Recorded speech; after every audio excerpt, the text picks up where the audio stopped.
적재 중량 2에서 5톤급 준중형 카고트럭 시장의 신차 수요는 연간 약 1만 여대 수준이다.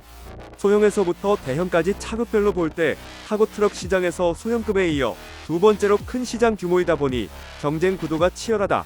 특히 지원의 택배 화물차에 대한 폐차 규제가 기존 1.5톤 미만에서 2.5톤 이하로 완화됨에 따라 물류의 최종 거점에서부터 최종 소비자 간 운송 시장을 일컫는 라스트 마일 단계에서의 준중형 트럭 역할이 더욱 커지고 있다. 이에 따라 트럭 제조업계는 라스트 마일 단계에서 먼저 불었던 1톤 소형 트럭의 전동화의 다음 단계로 준중형 트럭 시장을 꼽고 있다. 아울러 준중형 트럭 시장에서는 구조 변경되는 전기 특장차 수요도 상당할 것으로 보인다.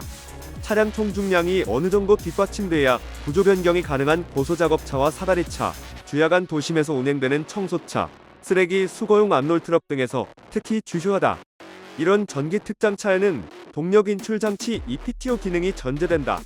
하지만 전기 특장차까지 내다볼 수 있는 준중형 전기 트럭은 토터이 일렉트릭이나 봉고3 EV와 같이 물류 시장에 빠르게 확산되기에는 몇 가지 제약이 따른다는 게 업계의 시각이다.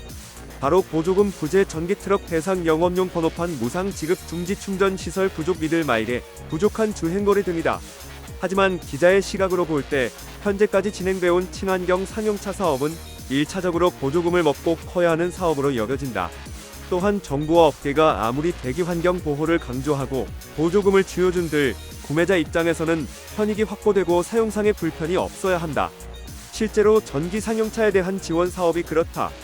소형 디젤 트럭의 전동화를 위해 정부는 소형 전기 트럭을 구매 시 허가제로 묶여있던 영업용 번호판을 무상으로 지원했다.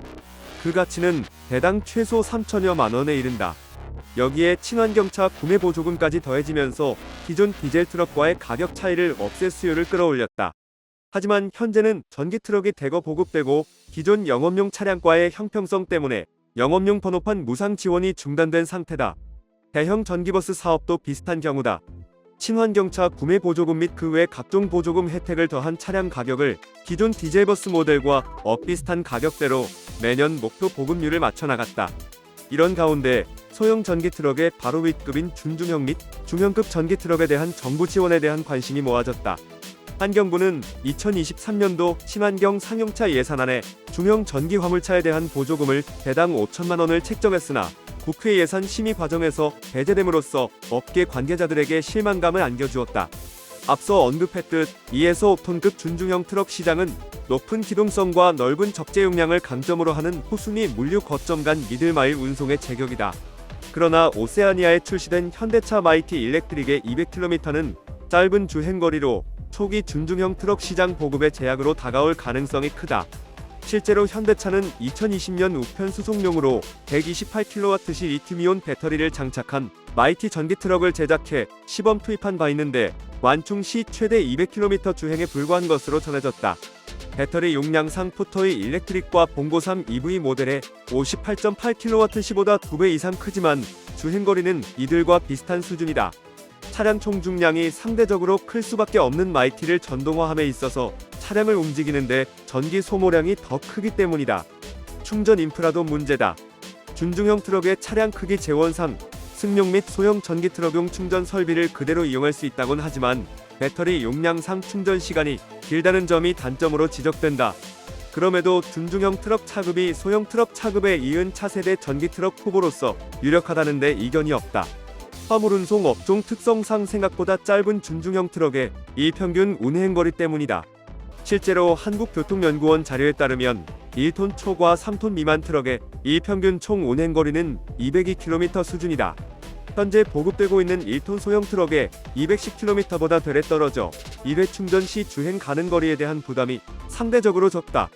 이 같은 상대적인 짧은 주행거리는 준중형 트럭 시장의 특성과도 상통한다. 준중형 트럭 시장의 경우 크게 2.5에서 3톤급과 3.5에서 4톤급으로 나뉜다. 시장의 30%가량을 차지하고 있는 2.5에서 3톤급은 전자제품 운반에 사용되거나 냉동탑차 등 기업 물류에 쓰이는 경우가 많아 짧은 거점 배송으로 운행거리가 상대적으로 짧다. 반면 시장의 70% 수준을 차지하는 3.5톤급 이상은 중장거리 위주의 영업용 카고나 정차 작업 위주의 고소 작업차 등 중장비를 탑재한 특장차로 구조 변경이 선호되고 용도별로 운행거리가 상이하므로 준중형 전기 트럭 보급이 운행거리에 따라 갈릴 것으로 예상된다. 여기에 운행 구간이 정해진 일부 미들마일 노선의 경우 충전 인프라도 준중형 전기 트럭 보급과 함께 계획적으로 확충할 수 있다는 점도 관련 시장을 낙관적으로 바라볼 수 있는 요인이다.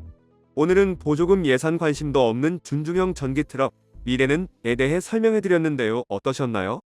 구독과 좋아요 그리고 알림 설정하셔서 매주 자동차에 대한 다양한 설명 들어보시고 설명 영상뿐만 아니라 화물차 계약 영상, 매매 영상 다양하게 있으며 디젤 트럭 어플을 통해 화물차 영업용 번호판 최고가 견적 실시간으로 받을 수 있으니 많은 관심 부탁드립니다.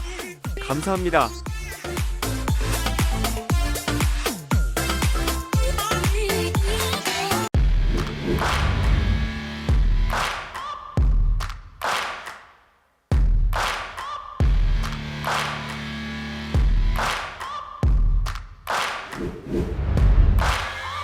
Searching for greatness in a sea of the dying and shameless.